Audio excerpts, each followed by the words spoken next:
बोले हम कुछ नहीं बोलेंगे, दल मुझसे ऑर्डर देते हैं जे मंत्रिसभा से इस्तीफा देने के, हम इस्तीफा दे दिया। लेकिन वो फॉरेस्ट डिपार्टमेंट का जो अधिकारी ने वो बहुत सिचुएशन का जो आज अस्थिर का सिचुएशन होगा, इसलिए वो अधिकारी का कुछ बात के लिए पब्लिक के लिए इंसल्ट करने पड़ेगा। ये कांग्रेस पार्टी का रहुआ ऐसा होने से अनेक लोगों ने कांग्रेस पार्टी छोड़कर बीजेपी ज्वाइन किया है और भी कोई पार्टियां ज्वाइन की है। तो अधीर रंजन चौधरी जी को मेरा निवेदन ये है कि अगर आपका अपमान हो रहा है तो वहाँ रहने से क्या फायदा है।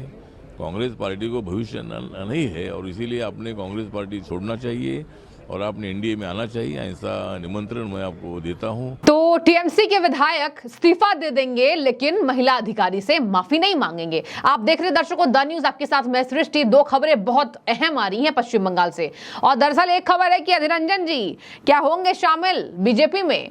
अटकलें लगाई जा रही है, बयानबाजियां तेज हो गई हैं, और एक तरफ अखिलगिरी वन रेंजर महिला अधिकारी को मनीषा साहू जी को धमकाते हैं और टीएमसी उनके खिलाफ मोर्चा खोलती है तो कह रहे हैं इस्तीफा दे दूंगा लेकिन माफी नहीं मांगूंगा। सबसे पहले तो ये खबर सुनिए और ये बयान सुनिए। अखिलगिरी का खुद ये तमाम बातें कह रहे हैं, बड़े गुस्से में नजर आ रहे हैं। एक फोटो खूब वायरल हो रही है और एक तरफ कांग्रेस के अध्यक्ष पद से हटाए जाने के बाद अधीर रंजन को ना पता था ना जानकारी थी। अब केंद्रीय मंत्री रामदास अठावले ऑफर दे रहे हैं, पहले भी दे चुके हैं। अब तमाम बीजेपी के नेता ये बोलने के कयास लगाए रहे हैं शायद अधीर रंजन जी का अपमान हो रहा है कांग्रेस में, और यही वजह है कि अधीर रंजन जी यहां पर बंगाल से इस तरीके से हटाए गए। और हालांकि कांग्रेस के नेता हैं, क्या बीजेपी से पहले बात हो गई। सबसे पहले आपको सुनाती हूं कि ममता के बदतमीज विधायक ने क्या अपने बारे में बयान दिया है और किस तरीके से वन रेंजर महिला अधिकारी के साथ बदतमीजी करने के बावजूद भी ये माफी मांगने को शख्स तैयार नहीं है। सुनिए जरा। बोले हम कुछ नहीं बोलेंगे, दल मुझसे ऑर्डर देते हैं जे मंत्रिसभा से इस्तीफा देने के, हम इस्तीफा दे दिया। मुख्यमंत्री पास इस्तीफा दे दिया। मैं मेंबर हूँ, असेंबली का मेंबर हूँ। वो असेंबली का आज का लास्ट दिन है, अधिवेशन का लास्ट दिन है। वो अधिवेशन में हम जाते हैं, इसलिए हम नहीं, हम सीएम को हम कुछ नहीं सीएम के साथ कुछ बात नहीं करेंगे। हमको इस्तीफा देने के बोला, हम इस्तीफा दे दिया। हम जो घटना घटे, हम आदमी को लेके, गरीब आदमी को लेके हम लड़ाई करने पड़ेगा। लेकिन वो फॉरेस्ट डिपार्टमेंट का जो अधिकारी ने वो बहुत सिचुएशन का जो आज अस्थिर का सिचुएशन होगा, इसलिए वो अधिकारी का कुछ बात के लिए पब्लिक के लिए इंसल्ट करने पड़ेगा। इसलिए हम बोलेगा कुछ बात होगा, इसलिए सिचुएशन क्रिटिकल पोजीशन में चला गया, इसलिए हम पार्टी हमको बोलेगा कि तुम इस्तीफा दे दो, हम इस्तीफा दे। फॉरेस्ट डिपार्टमेंट क्या कंप्लेन करेगा वो मुख्यमंत्री समझ लेगा। हम फॉरेस्ट डिपार्टमेंट का कंप्लेन के लिए हम कुछ बात नहीं करेंगे। हम बात करेंगे, हमको पार्टी ऑर्डर देंगे, ऑर्डर दे दिया, हम इस्तीफा ले लेंगे। नहीं, कुछ अफसोस नहीं हुआ, कुछ अफसोस नहीं हुआ। विरोधी का जो बोलेगा विरोधी के बात के लिए हम कुछ नहीं बोलेंगे। नहीं, सीएम के साथ हम तो अधिवेशन का साथ मिलेंगे, कोई बात नहीं। एक साथ में तो अधिवेशन होगा, अधिवेशन से मिलेंगे, कोई बात नहीं। सुना आपने, गाड़ी में मौजूद पूरे तेवर में दिखाई दे रहे हैं, तलखिया तेवर कम नहीं हुई है। हालांकि पहले भी ममता को इस इंसान की वजह से, इस विधायक की वजह से माफी मांगनी पड़ी थी।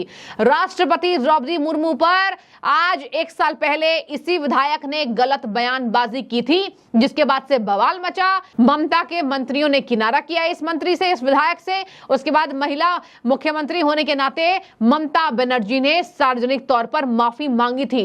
ये खबर तो अहम थी ही। अब आते हैं यहां पर अधीर रंजन चौधरी का क्या चल रहा है दिमाग में। और देखिए, सबसे पहले आपको सुनाते हैं कि पहले भी रामदास अठावले इस बात को बता चुके हैं कि अगर अधीर रंजन चौधरी जी का अपमान हो रहा है कांग्रेस पार्टी में, कांग्रेस की तो आदत है जो आगे पीछे करेगा उसको सर्वसम्मान देंगे, लेकिन अगर कोई भी नेता कोई भी मंत्री या बड़े पद पर तैनात यहां पर कांग्रेस से कुछ बातें कह दे, कांग्रेस की कमियों को गिना दे, तो कांग्रेस इस बात को बर्दाश्त नहीं कर पाती है। अब देखिए ना, अपने सीट से हार गए और इस बार यूसुफ पठान ने 85,000 वोटों से हराया था निरंजन जी को। उसके बाद से दिक्कतें बढ़ गई हैं। हालांकि केवल वो कसूरवार नहीं है, ममता का जादू बंगाल में दर्शकों चलता है। जब बीजेपी कुछ नहीं कर पा रही है, कांग्रेस पार्टी क्या करेगी? स्ट्रेंथ भी कम है और अभी सरकार में है भी नहीं। अब अकेले निरंजन जी क्या कुछ कर लेंगे? लेकिन सबसे पहले सुनाते हैं कि रामदास अठावले क्या कह चुके हैं, कितने सम्मान से अधीर रंजन चौधरी जी के लिए बात कर चुके हैं। सुनिए जरा उसको। मुझे लगता है कि अधीर रंजन चौधरी जी कांग्रेस पार्टी के सीनियर नेता है। बहुत बार वो बहरामपुर से, वेस्ट बंगाल से चुनकर आए थे और 2019 में उनको मतलब opposition leader party, opposition leader के नाते उनके ऊपर जिम्मेदारी भी थी और बहुत बार उन्होंने कांग्रेस की भूमिका वहाँ हाउस में रखी, हंगामा करने का काम भी किया, बातें उठाने का काम भी किया। लेकिन अभी वो मतलब वहाँ से मतलब वेस्ट बंगाल से हट गए हैं, इसीलिए मतलब उनके तरफ अनदेखी हो रही है, उनकी कोई जिम्मेदारी नहीं दी जा रही है, उनका अपमान किया जा रहा है। तो मुझे लगता है कि ये कांग्रेस पार्टी का रवैया ऐसा होने से अनेक लोगों ने कांग्रेस पार्टी छोड़कर बीजेपी ज्वाइन किया है और भी कोई पार्टियाँ ज्वाइन की है। तो अधीर रंजन चौधरी जी को मेरा निवेदन ये है कि अगर आपका अपमान हो रहा है तो वहाँ रहने से क्या फ़ायदा है? कांग्रेस पार्टी को भविष्य नहीं है और इसीलिए आपने कांग्रेस पार्टी छोड़ना चाहिए और आपने एनडीए में आना चाहिए। ऐसा निमंत्रण मैं आपको देता हूँ। आइए, आप बीजेपी में आइए या मेरी पार्टी में आरपीआई में आप आइए। तो सुना आपने, अब मैं करती हूं इसका विश्लेषण। देखिए, अधीर रंजन चौधरी को कांग्रेस बिना बात के, बिना बताए ऐसे निकालती है और एक मंच से कहती है पूर्व अध्यक्ष। अब पूर्व अध्यक्ष कहा तो अधीर रंजन चौधरी ने कहा था, मीडिया को बयान दिया था कि मुझे पता नहीं था कि मैं पूर्व हो जाऊंगा और इस तरीके से मेरा अपमान किया जा रहा है। हारने के बाद इस बार कांग्रेस पार्टी की जो पटकनी हुई है, हालांकि बीजेपी की भी हुई, केवल कांग्रेस पार्टी की नहीं हुई। तृणमूल में ऐसा है कि ना कांग्रेस चाहिए ना कोई और पार्टी, करेंगे हम ही दबदबा, करेंगे हम ही राज। और यही वजह है कि पश्चिम बंगाल में मुंह की खानी पड़ी दोनों पार्टियों को। मैं बीजेपी को भी बोल रही हूं और बीजेपी पार्टी को भी मुंह की खानी पड़ी और कांग्रेस को भी खानी पड़ी। राहुल गांधी आए तो ममता ने कहलवाया अपने नेताओं से, यहां जरूरत नहीं है भारत जोड़ो यात्रा की, निकलिए यहां से। और ये सब बातें बताती हैं कि ममता बनर्जी बंगाल दर्शकों नहीं छोड़ेंगी जब तक कोई स्ट्रॉन्ग लीडर बंगाल को लीड करने वाला नहीं आए। ममता का जादू वहां से नहीं हटेगा। अगर कांग्रेस में इस बात का दोष दिया जा रहा है तो अधीर रंजन नहीं, पूरे कांग्रेस पार्टी जिम्मेदार है। इतनी पुरानी पार्टी है, क्या कुछ कर पा रही है बंगाल के लिए? और बंगाल के लिए छोड़िए, आपने देश के लिए क्या किया? आपने केवल अधीर रंजन चौधरी को यहां निशाना बना लिया। और देखिए, हालांकि हम मानते हैं ये बात, यहां पर जनता कह रही है कि हम मानते हैं ये कांग्रेस पार्टी का जादू नहीं चला, लेकिन अधीर रंजन चौधरी उतने बुरे नेता नहीं है जैसा कांग्रेस बर्ताव कर रही है। तो देखिए, एक तरफ इनके ये नेता हैं, इस तरीके से सरेआम धमकी दे रहे हैं, महिला वन रेंजर अधिकारी को इस तरीके से बातें कर रहे हैं, वन विभाग में अपनी मनमानियां चला रहे हैं, मीडिया घेरती तो कहते हैं कि इस्तीफा दे दूंगा। और एक तरफ यहां कांग्रेस पार्टी अधीर रंजन का बॉयकॉट कर रही है। बता रहे आपको, सांसदी से चुनाव हार गए और यहां पर खुद कांग्रेस पार्टी बागी होकर यह बात कह रही है, लगता है भारतीय जनता पार्टी से बातचीत हो गई है। और यही वजह है कि बीजेपी के लिए कुछ बुरा नहीं कहना चाहते हैं।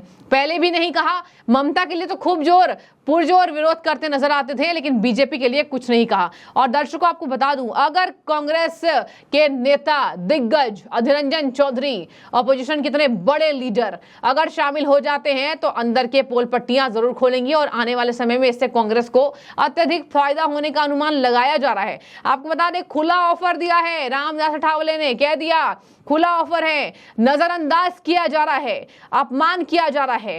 कांग्रेस के इस रवैये की वजह से कई लोग बीजेपी में आ चुके हैं और हम खुले बाह से स्वागत करना चाहेंगे। तो अधीर रंजन चौधरी का स्वागत होगा। हालांकि बीजेपी के बड़े चेहरे इस पर कुछ भी बोलने से बच रहे हैं और जाहिर सी बात है भी बचना भी चाहिए। अब देखने वाली बात होगी, क्या वाकई जो हेडलाइंस चल रही है मीडिया में, जो आप सुन पा रहे हैं, अगर ये सच हो जाता है तो एक बड़ा विकेट गिरेगा। और बड़ा विकेट गिरेगा ही नहीं, एक बड़ा झटका लगेगा, अंदर की पोल पट्टी खुलेगी, जैसा कि आज देख रहे हैं आप असम के मुख्यमंत्री हेमंत अदा कर रहे हैं। और हेमंत विश्व शर्मा ने पूरी नैया बहा दी है और यहां पर पूरे नहर को खोल दिया है।